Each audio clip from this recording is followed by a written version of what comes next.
Wisteria Walk, Ashby-de-la-Zouch, Leicestershire, September 29th, 2002. Private and confidential, the Right Honourable Tony Blair MP QC, 10 Downing Street, Whitehall, London SW1A. Dear Mr. Blair, you may remember me.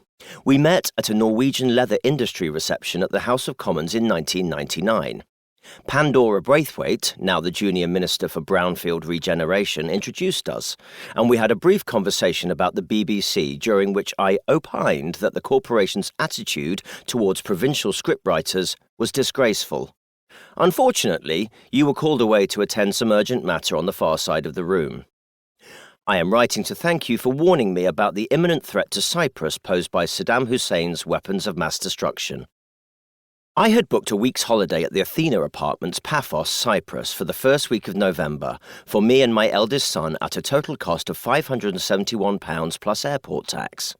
My personal travel advisor, Johnny Bond of Late Sun Limited, demanded a deposit of £57.10, which I paid to him on September the 23rd.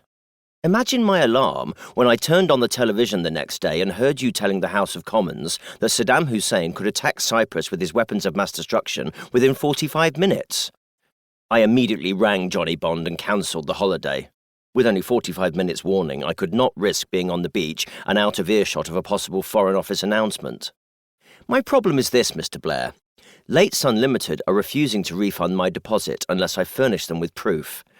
A, that Saddam Hussein has a stockpile of weapons of mass destruction, B, that he can deploy them within 45 minutes, and C, that they can reach Cyprus.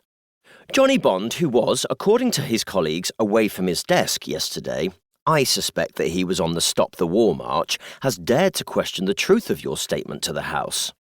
Would it be possible to send a handwritten note confirming the threat to Cyprus so that I can pass it on to Johnny Bond and therefore retrieve my deposit? I can ill afford to lose £57.10. I remain, sir, Adrian Mole. P.S. I wonder if you would ask your wife, Cherie, if she would agree to be the guest speaker at the Leicestershire and Rutland Creative Writing Group's literary dinner on December 23rd this year. Will Self has turned us down, rather curtly, in fact. We don't pay a fee or expenses, but I think she would find us a lively and stimulating group. Anyway, Mr. Blair, keep up the good work. Saturday, October the 5th, 2002. I viewed a loft apartment at the old battery factory Rat Wharf today.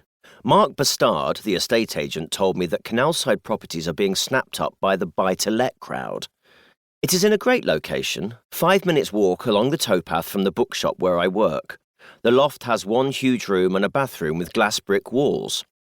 When Mark Bastard went for a pee, I could see his blurry outline, so if I buy the apartment, I will ask my mother to run me up some curtains.